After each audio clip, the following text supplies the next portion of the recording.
ایک چیز جو انہوں نے قرآنی آیات کا حوالہ دیا ہے سود کے بارے میں،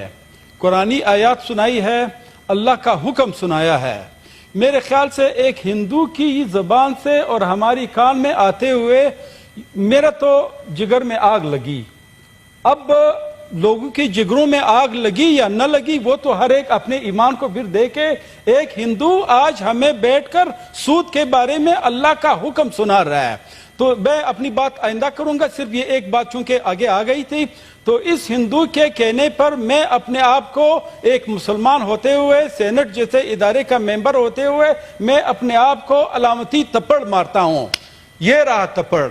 یہ میرے منہ پہ تپڑ ہے، اور اس پہ ہمیں سوچنا چاہیے۔ ایک ہندو آج ہمیں اللہ کا حکم سنا رہا ہے، ایک ہندو آج ہمیں اللہ کا حکم سنا رہا ہے کہ اللہ کے